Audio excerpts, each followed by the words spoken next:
বৃষ্টিটা ভালোই নেমেছে। আকাশে মাঝে মাঝে এমন বিদ্যুতের চমক দিচ্ছে, চারিদিকটা একেবারে আলো করে দিচ্ছে। রাজু একটা টর্চ লাইট হাতে মাথায় ছাতা দিয়ে এই বৃষ্টির মধ্যেও এসে দাঁড়িয়ে আছে সেই বাঁশতলাটার সামনে। আমাকে আজকে জানতেই হবে এই বাঁশতলায় কালকে আমি কি দেখেছিলাম।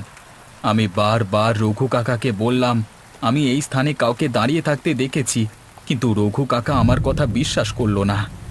রাজু বেশ কিছুক্ষণ সেখানে দাঁড়িয়ে আছে। এমন সময় পেছন থেকে একটা মোলায়েম কণ্ঠস্বর বলে উঠল, এ কি? তুমি এত রাত্রে এখানে কি করছো? রাজু চমকে উঠে পেছনে ফিরে দেখে একটি সুন্দরী দেখতে মেয়ে তার পেছনে দাঁড়িয়ে আছে। আপনি কে? আপনি এত রাতে একটা মেয়ে মানুষ একলা এখানে কি করছেন? আমি তো এখানে আসতেই পারি, আমার এখানে আসতে কোনো বাধা নেই। বরং আপনি একজন বাইরের মানুষ, না জেনে শুনে এখানে কি করতে এসেছেন? আসলে কালকে রাতে আমার কেমন যেন মনে হলো আমি এই জায়গায় কাউকে দাঁড়িয়ে থাকতে দেখেছি। সে যেন দাঁড়িয়ে দাঁড়িয়ে আমাকে ডাকছিল। এখানে রাতের বেলায় কে দাঁড়িয়ে থাকবে? আপনি নিশ্চয়ই স্বপ্ন দেখেছেন। আসুন, আমার বাসতলার ওই দিকটাতেই বাড়ি, আমার সঙ্গে আমাদের বাড়িতে আসুন। মেয়েটির কথায় রাজু আর না করতে পারল না। মেয়েটি তার সামনে চলতে লাগলো। রাজু তার পেছন পেছন হাঁটতে শুরু করলো। বেশ কিছুটা হাঁটবার পর বাঁশতলাটা পেরিয়ে একটি অন্ধকারাচ্ছন্ন কুঁড়ে ঘর দেখা গেল। মেয়েটি রাজুকে নিয়ে সেখানে গিয়ে উঠল। এটাই বুঝি আপনার ঘর? হ্যাঁ, দেখুন না, এখানেই আমি থাকি। আলোর ব্যবস্থা খুব একটা নেই, তাই অন্ধকারের মধ্যেই আমার চোখ সয়ে গেছে। আপনি একটু দাঁড়ান, আমি আপনার জন্য এক গ্লাস জল আনি। এই বলে রাজুর সামনে থেকে মেয়েটি অন্ধকারের মধ্যে কোথায় যেন উধাও হয়ে গেল। নিমেষের মধ্যে আবার সেখানে প্রকট হয়ে রাজুর হাতে একটা গ্লাস ধরিয়ে দিল। নিন, আপনি এই শরবতটুকু খেয়ে নিন। আমার ঘরে সচরাচর কেউ আসে না তো, তাই মাঝে মধ্যে কেউ এলে আমার খুব ভালো লাগে। রাজু গ্লাসটা নিয়ে মুখে দিতেই একটা নোনতা তিক্ত স্বাদ তার মুখে লাগতেই সে থু থু করে ফেলে দিল। আহ! থু, থু! এটা আমাকে কি খেতে দিয়েছেন? এটা কি শরবত নাকি? হ্যাঁ, বাকি কথা রাজুর মুখে আটকে গেল। রাজু তাকিয়ে দেখল তার সামনে কেউ নেই। এ কি? মেয়েটা গেল কোথায়? এই মাত্র তো এখানে দাঁড়িয়েছিল। এমন সময় তার পেছন থেকে একটি ঠান্ডা হাত তার কাঁধে এসে পড়ল। রাজু পেছনে ফিরে তাকাতেই দেখল বাড়ির উঠানে একটা ভয়ানক অবয়ব দাঁড়িয়ে আছে। তার চোখ দুটো ভাটার মতো জ্বলছে, মূর্তিটা যেন হাওয়ায় ভাসছে। বিদ্যুতের চমকে রাজু দেখল সেই মূর্তিটার বিশাল হাত উঠান থেকেই রাজুর কাঁধে এসে পড়েছে। বাঁচাও! এই দৃশ্য রাজু আর নিজের চোখে দেখতে পারল না। ভয়ানক এক চিৎকার করে সে সেখানেই অজ্ঞান হয়ে পড়ে গেল। কালকে রাত্রিরে ওই বাঁশতলায় গিয়েছিলে কেন? তোমাকে তো আমি বারবার ওখানে যেতে বারণ করেছিলাম। সকালে জ্ঞান ফিরতেই রাজুর মুখের সামনে এসে বৃদ্ধ রঘু এই প্রশ্নগুলো করল। রাজু আমতা আমতা করে বলল, আমি আমি ওখানে কালকে গিয়েছিলাম। কেউ ওই বাঁশতলায় থাকে নাকি সেটা জানতে। তোমাকে তো আমি বারবার বলেছিলাম যে একা রাতের বেলায় ওই বাঁশতলায় না যেতে, ওখানে কেউ থাকে না। তবে আমি যে দেখলাম। যা দেখেছো সব মনের ভুল। যদি ভালো চাও আর ওখানে যেও না। দুদিন বেড়াতে এসেছো, বেরিয়ে ঘরের ছেলে ঘরে চলে যাও। যুবক ছেলে তুমি, তোমার কিছু হয়ে গেলে এখন আমাকে কৈফিয়ত দিতে হবে লোকজনকে। কিন্তু কাকা, আমি যে কালকে রাতে ওখানে একটা মেয়েকে দেখলাম, সে কে? বৃদ্ধ এই প্রশ্নের কোনো উত্তর না দিয়ে বাইরে বেরিয়ে চলে গেল। কিছুক্ষণ পর খাবার এনে রাজুর সামনে দিল। এই নাও, এই খাবারটুকু খেয়ে নাও। কাকা, আমি কথা দিচ্ছি আমি কাউকে বলবো না। তুমি দয়া করে বলো না ওই মেয়েটিকে। রাজু অনেক করে বলবার পর বৃদ্ধ কিছুটা ভেবে তারপর বলল, শোনো বাবা রাজু, তোমাকে তাহলে বলি, ওই বাঁশতলার জায়গাটা খুব একটা ভালো নয়। ওখানে অনেক প্রেতাত্মা এবং বিদেহী আত্মারা ঘুরে বেড়ায়। মানুষকে একা পেলে তারা কিন্তু ছেড়ে কথা বলে না। তোমার ভাগ্য অনেক ভালো যে তুমি আজকে বেঁচে ফিরে এসেছো। আমিও কালকে একটা ভয়ঙ্কর অবয়বকে দেখেছি, কিন্তু ওই সুন্দরী মেয়েটি কে? ওকে তো আমার ভালো বলি মনে হলো। ওগুলো ছদ্মবেশ, তুমি জানো না? ওইসব প্রেতাত্মারা বিভিন্ন রকম ছলাকলা করে, যাতে মানুষকে তাদের বাধা গণ্ডি থেকে বাইরে বের করে নেওয়া যায়। তারপর তাদেরকে একা পেলে মেরে ফেলে। তাই যদি হয় কাকা, তবে সে আমাকে ছেড়ে দিল কেন? না না, আমার মনে হচ্ছে এর মধ্যে নিশ্চয়ই কোনো রহস্য আছে। বৃদ্ধ রাজুর সাথে আর কোনো কথা বলল না। ঘর থেকে উঠে বাইরে বেরিয়ে চলে গেল। সেদিন রাতে প্রচণ্ড দুর্যোগ। আগের দিনে রাতের মতো ঝড় বৃষ্টির সাথে প্রচণ্ড বজ্রপাত শুরু হয়েছে। রাজু তার ঘরে বসেই কালকে রাতের কথা ভাবছিল। ওই মেয়েটি যদি কোনো আত্মাই হয়, তাহলে কালকে আমাকে ও ছেড়ে দিল কেন? আমাকে মারল না কেন? ও নিশ্চয়ই আমাকে কিছু বলতে চায়, কিন্তু কি বলতে চায়? এমন সময় রাজুর দৃষ্টি জানালা দিয়ে বাইরে পড়ল। বিদ্যুতের এক ঝলক চমকানিতেই রাজুর সারা গা এক মুহূর্তের জন্য শিউরে উঠল। রাজু দেখল কালকের সেই মেয়েটা বাইরের বৃষ্টিতে দাঁড়িয়ে আছে এবং ইশারায় তাকেই ডাকছে। রাজু প্রথমে একটু ভয় পেয়ে ভাবল, ওই মেয়েটা আবার আজকে এসেছে কেন, আর আমাকে ইশারায় ডাকছে কেন? আমি কি যাব ওর কাছে? কিন্তু রঘু কাকা যদি জানতে পারে, তাহলে আর রক্ষে থাকবে না। না না, আমি আজকে কিছুতেই বাইরে বের হব না। এই প্রতিজ্ঞা করে রাজু আর ঘরের বাইরে বেরোয় না। জানালার দিক থেকে মুখ ফিরিয়ে সে ঘরের মধ্যে বসে থাকে। দেখতে দেখতে রাতটা অনেক গভীর হয়। বৃদ্ধ রাজুর জন্য খাবার নিয়ে আসে। এই নাও রাজু বাবা, তোমার জন্য আজকে মুরগির মাংস আর গরম গরম ভাত রান্না করেছি। কালকে বৃষ্টিতে অনেকক্ষণ ভিজেছ তো, গরম জিনিস খেলে তোমার শরীরটা ভালো লাগবে। রাজুর খিদেও পেয়েছিল প্রচণ্ড। খাবার দেওয়ার কিছুক্ষণ পরই সে সমস্ত খাবার এক নিমেষে শেষ করে দেয়। তারপর বাইরে থেকে হাত ধুয়ে এসে বিছানার উপর শুয়ে পড়ে। সেই মেয়েটি রাজুর স্বপ্নের মধ্যে এসে বলে, আমি আজকে এত করে তোমাকে ডাকলাম, তুমি এলে না একবার? একবার এসো আজকে, আর কোনোদিন তোমাকে ডাকবো না। তোমার সঙ্গে অনেক মনের কথা বলবার আছে, তুমি একবার এসো। রাজু ঘুম থেকে উঠে বসল বিছানার উপর। বৃষ্টি তখন থেমেছে, কিন্তু মাঝে মাঝে বিদ্যুতের চমক তখনও দিচ্ছে। রাজু অনুভব করল বৃদ্ধ রঘু এতক্ষণে ঘুমিয়ে পড়েছে। সে ধীরে ধীরে খাট থেকে নেমে হাতে একটা টর্চ লাইট নিয়ে আবার বাইরে বের হল। কিছুক্ষণ পর হাঁটতে হাঁটতে রাজু এসে পৌঁছালো সেই বাঁশতলার সামনে। তুমি কোথায় মেয়ে? এই যে আমি এসেছি। ও মা, সত্যিই তুমি এসেছো? হঠাৎ কণ্ঠস্বরটা পেছন থেকে আসতেই রাজু পেছনে ফিরে দেখল মেয়েটা তার পেছনেই দাঁড়িয়ে আছে। তুমি তুমি এত নিঃশব্দে কিভাবে হাঁটাচলা করো? তুমি যে আমার পেছনে এসে কখন দাঁড়ালে আমি টের পাইনি। আমি নিঃশব্দে হাঁটতে জানি, আসলে আমি অনেক দিন ধরে এখানে থাকি তো।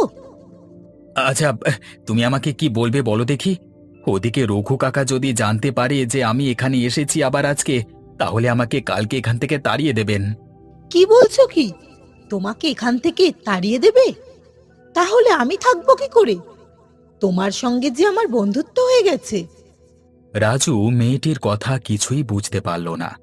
আচ্ছা, তুমি আমাকে একটা কথা বলো, তুমি এখানে যে একা একা ঘুরে বেড়াও, তোমার ভয় করে না? ভয় কেন করবে? আমি যে জায়গাটাকে খুব ভালো করে চিনি। তাহলে কালকে আমাকে একা রেখে তুমি কোথায় চলে গেছিলে? কালকে তুমি আসবার পর একটি প্রেতাত্মা আমার কাঁধে হাত রেখেছিল। তা দেখো তো সেই প্রেতাত্মাটাকে এরকম দেখতে কিনা। মেয়েটির এই কথা শুনেই রাজু সামনের দিকে তাকাতেই তার সারা শরীর ভয়ে শিহরিত হয়ে উঠল। কালকের সেই প্রেতাত্মাটা তার সামনে দাঁড়িয়ে আছে। তার মানে রঘু কাকা মিথ্যে কথা বলেনি। রাজু সেখান থেকে পালানোর চেষ্টা করলো, তখন প্রেতাত্মাটি তার গলা টিপে ধরে বলল, কোথায় যাবে বাছাধন? অনেকদিন ধরেই আমি একজন সঙ্গীকে খুঁজছি। আজ থেকে তুমি আমার সঙ্গী হবে। আমি একা একা এখানে আর থাকতে পারছি না। আজ থেকে আমরা দুজনে সঙ্গী হয়ে এই বাসতলায় ঘুরে বেড়াবো। প্রচণ্ড যাতনায় রাজুর গলা থেকে জিভটা বেরিয়ে আসছে, তাতেও সে কোনো রকমে অনুরোধ করলো, আমাকে আমাকে ছেড়ে দাও, আমাকে আমাকে দয়া করে ছেড়ে দাও। আমি তো তোমার কোনো ক্ষতি করিনি। আমার পরিবারে আমার বাবা মা আছে। আমাকে আমাকে দয়া করে। তোকে ছেড়ে দিলে আমি যে আবার একা হয়ে যাব। অনেকদিন বাদ আমার সমবয়সী একজনকে পেয়েছি। তোকে আমার সাথী করে রাখবো, কোনো ভয় নেই। আমরা দুজন রাতের বেলায় এই বাসতলায় ঘুরে বেড়াবো। এই কথা বলেই সেই ভূত রাজুর গলাটা উল্টো করে মোটকে দিল। রাজুর মুখ থেকে গলগল করে বেরিয়ে এলো কাঁচা লাল রক্ত। কিছুক্ষণ পরই রাজুর দেহটা শান্ত ঠান্ডা হয়ে গেল। এরপর সেই প্রেতাত্মা রাজুকে ছেড়ে দিল। রাজুর মৃতদেহটা সেখানেই পড়ে রইল। রানী, আমি এসেছি, চলো এবার আমরা দুজন আজ থেকে এই বাসতলাতে একে অপরের সাথী হয়ে থাকব। হ্যাঁ চলো, অবশেষে আমার একাকিত্ব ঘুচলো। এই বলে রাজু এবং রানীর প্রেতাত্মা হাত ধরাধরি করে বাতাসের সাথে মিলিয়ে গেল। পরদিন সকালে খুবই ভারাক্রান্ত মনে বৃদ্ধ রঘু অনেক গ্রামবাসীকে ডেকে এনে রাজুর মৃতদেহটা দেখালো। বলল, আমি অনেক করে বারণ করেছিলাম, কিন্তু আমার কথাটা শুনল না। আমি বারবার বলেছিলাম এই বাঁশতলায় একাকী না আসতে। ছেলেটা আমার কথা শুনল না, শেষে নিজের জীবনটা হারাতে হলো গো। এই বলে দুঃখিত হয়ে রঘু মাথায় হাত দিয়ে বসে থাকে রাজুর মৃতদেহের সামনে।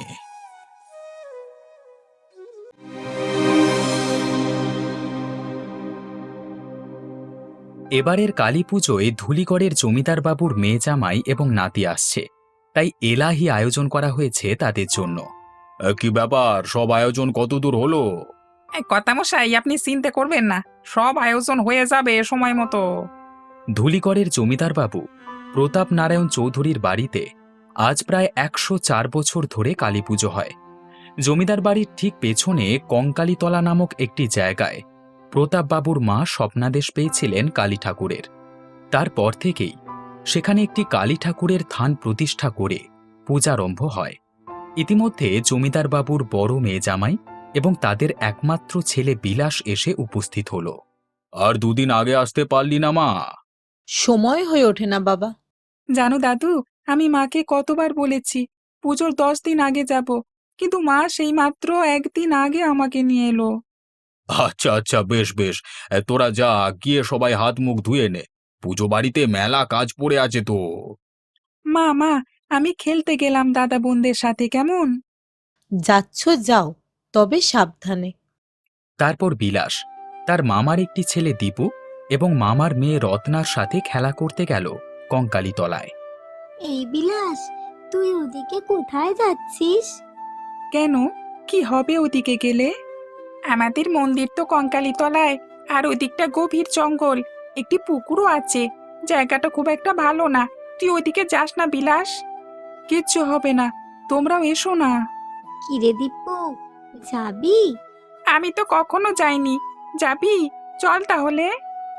তারপর দীপু, বিলাস এবং রত্না তিনজনে মিলে কঙ্কালীতলার পথে যেতে বাঁ দিকের একটা জঙ্গলে ঢুকে পড়ল। বেশ খানিকটা গভীরে ঢুকে পড়ল তারা। এই বিলাস, ওদিকে আর যাস না, গভীর বেশ। ওই দেখ, ওদিকে একটা পুকুর। দাদুর মুখে শুনেছি ওই পুকুর পাড়ের জায়গাটা নাকি ভালো না। ভালো না মানে? কেন, কি হয়েছে? জানিস না তবে? এই দিকটায় আসা বারণ। চল বিলাস, চলে যাই। আমি ওই পুকুর পাড় থেকে ঘুরে আসি, তোমরা এখানে দাঁড়াও, দেখো আমার কিছুই হবে না। তারপর বিলাস সবার কথা অমান্য করে সেই পুকুর পাড় থেকে ঘুরে এলো। ঠিক এমন সময় অস্পষ্টভাবে শোনা গেল দাদুর ডাক। বাচ্চারা, তোমরা সবাই কোথায়? শীঘ্রই বাড়ি ফিরে এসো। তারপর তারা তিনজনে তাড়াহুড়ো করে বাড়ি ফিরে গেল। সেদিন রাত্রিবেলায় বিলাসের মনে হলো তাকে যেন তার মা ডাকছে। বিলাস, বিলাস। হ্যাঁ, যাই। তারপর বিলাস ঘর থেকে বেরিয়ে এগিয়ে যেতে থাকলো। ওদিক থেকেই তো মনে হলো ডাকটা এলো। তারপর বিলাস জমিদার বাড়ির পেছন দিকে হেঁটে যেতে থাকলো। এইদিকে এত অন্ধকার কেন? রাস্তাটাও অনেক সরু, কত বড় বড় গাছ, এখানে কিছুই দেখতে পাচ্ছি না, একটু আলোও নেই। বিলাস, আসছি আসছি, তুমি কোথায় মা? এখানে আমাকে কেন ডাকলে? আমার যেতে খুব ভয় লাগছে তো। দুদিকে সারি সারি গাছ, মাঝখান দিয়ে অন্ধকার সরু পথ। সবকিছুই যেন কেমন নিস্তব্ধ। ঠিক এমন সময় বিলাস আবছাভাবে দেখতে পেল খানিকটা এগিয়েই কেউ একজন দাঁড়িয়ে রয়েছে। তার বাচ্চা মনে সে নির্দ্বিধায় ভাবল তার মা বোধ করি। ওই তো মা, ও মা! এলোকেশি চুল তার, লম্বা লম্বা পা নিয়ে সে যেন স্তব্ধ হয়ে দাঁড়িয়ে আছে। তার হাতের নখগুলো যেন অতিকায় লম্বা। বিলাস তার মার কাছে যত সামনের দিকে এগোতে থাকল, ততই যেন তার মা আরও এগিয়ে গেল। যা, কোথায় গেল? আমি দেখতে পাচ্ছি না তো। আমি সামনে। আয়, আয় আমার কাছে। তারপর বিলাস আরও খানিকটা এগিয়ে যেতেই দেখতে পেল সেই মূর্তির ভয়ঙ্কর চেহারা। বিলাস কখন যে ওই পুকুরের ধারে এসে পৌঁছেছে তা সে নিজেও জানে না। পুকুর পাড়ের কাছ থেকে এক ভয়ঙ্কর মূর্তি তাকে হাতছানি দিয়ে ডাকছে। তার মুখটা কেমন যেন বিকৃত, ক্ষত, পুড়ে যাওয়ার মতো। কে তুমি, মা? ঠিক এমন সময় পেছন থেকে কেউ একটা যেন বিলাসের কাঁধে হাত রাখল। বিলাস তখনই পেছনে ফিরে তাকাতেই ভয়ঙ্কর রূপী এক বিশাল কালী মূর্তি, তার এলোকেশি চুল, সারা শরীর কালো, হাতে খড়গ। বিলাস মায়ের সেই রূপ দেখে চমকে উঠল। মা! দণ্ডায়মান সেই বিশাল জ্যান্ত কালী মূর্তি হেসে উঠল, যেন কেঁপে উঠল সেই গোটা জঙ্গল সহ কঙ্কালীতলা। যা, তোর কোনো ভয় নেই। মা কালী তার ভয়ঙ্কর রাগান্বিত দৃষ্টি দিল সেই ভয়ঙ্কর আত্মার দিকে, এবং এক রশ্মি নির্গত করতেই আত্মা চিৎকার করে ভস্ম হয়ে গেল। আ! সেই দৃশ্য দেখে বিলাস মাটিতে অজ্ঞান হয়ে পড়ে গেল। তারপর মা কালী বিলাসকে কোলে তুলে নিয়ে তার স্থানে নিয়ে গিয়ে শুইয়ে দিল। তখন প্রায় ভোর হতে চলেছে, চারিদিকে তখনও অন্ধকার। বিলাসের মা ঘরে গিয়ে দেখল বিলাস নেই। বিলাস, বিলাস, বিলাস কোথায় গেলি? কি হয়েছে? দাদুভাই কোথায়? বাবা, বিলাসকে কোথাও খুঁজে পাচ্ছি না। আরে বাইরে গিয়ে দেখো এদিক ওদিক ভালো করে। তারপর বিলাসের মা এদিক ওদিক খুঁজতে খুঁজতে কঙ্কালী তলায় গিয়ে পৌঁছালো, এবং গিয়ে দেখতে পেল বিলাস কঙ্কালী তলায় কালী মূর্তির থানের সামনে অজ্ঞান অবস্থায় পড়ে রয়েছে। বিলাস, বিলাস। তাকে বাড়িতে নিয়ে আসা হলো। চোখে মুখে জল দিয়ে বিলাসের জ্ঞান ফিরল। কি রে বাবা, তোর কি হয়েছিল বিলাস? মা, তুমি তো ডাকছিলে কালকে রাতে, আমি তো গেলাম, কিন্তু তারপর তো আর তোমাকে দেখতে পেলাম না। আমি আমি কোথায় ডাকলাম? আমি তো পাশের ঘরে ঘুমিয়েছিলাম। তারপর বিলাস সব ঘটনা খুলে জানালো তার মাকে। এরকম ঘটনা? এটা কি করে সম্ভব? পাশ থেকে রত্না ও দীপু বলল, কি বল? তারপর সব কথা ওরা খুলে জানালো। আমি তো বারণ করেছিলাম তোমাদেরকে ওদিকে যেতে, তোমরা কেন কোনো কথা শোনো না? আমি যেতে চাইনি, রত্নাও যেতে চাইনি, বিলাসী ওদিকে যাচ্ছিল, আমরা অনেকবার বারণ করেছি, কিন্তু ও শোনেনি, তাই ও একা যাবে ভেবে ওর সঙ্গে যেতে আমরা বাধ্য হয়েছি। বিলাস দাদু ভাই, তুমি এই কাজটা একদম ঠিক করনি। তোমরা অনেকেই হয়তো জানো না, আজ থেকে প্রায় 23 বছর আগে আমাদের বাড়িতে একজন কাজ করতেন, যার নাম মালতী।